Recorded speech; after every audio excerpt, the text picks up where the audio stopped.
Sinugdanan ng Diyos sa pagbuhat sa kalibutan. Ang kalibutan hawang ug walay hitsura, unya miingon siya nga motungha ang kahayag, mitungha ang kahayag. Nahimot siya sa iyang nakita. Sa unong kadlaw tanang butang iyang nabuhat, ug sa ikapitong adlaw gibalaan niya para kita mo dayeg kaniya. Ang mensahe nga inyong nadunggan, sukat pa sa sinugdanan nga wala pang tanan. Gihigugma sa Diyos ang kalibutan, ug tungod niini gihatag niya iyang bugtong anak. Ug ang motuo dili niya pagalaglagon, kon dili makabaton ug kinabuhing dayon. Unya naghimo ang Ginoong Dios ug tanaman dito sa Eden.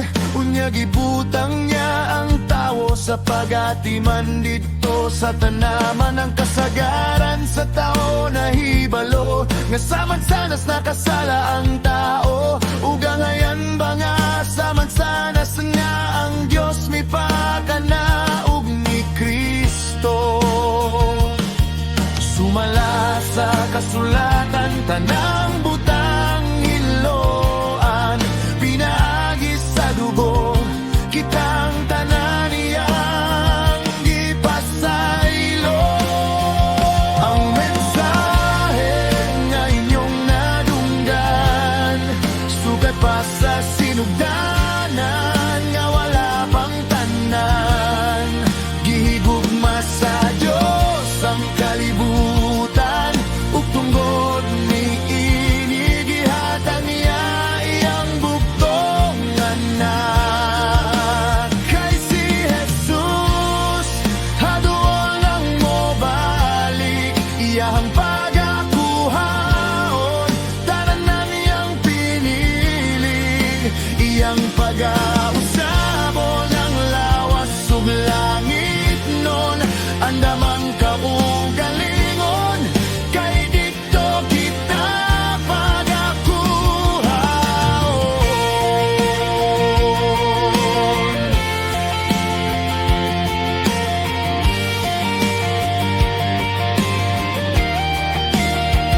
Ang mensahe nga inyong nadunggan, sukat pa sa sinugdanan nga wala pang tanan.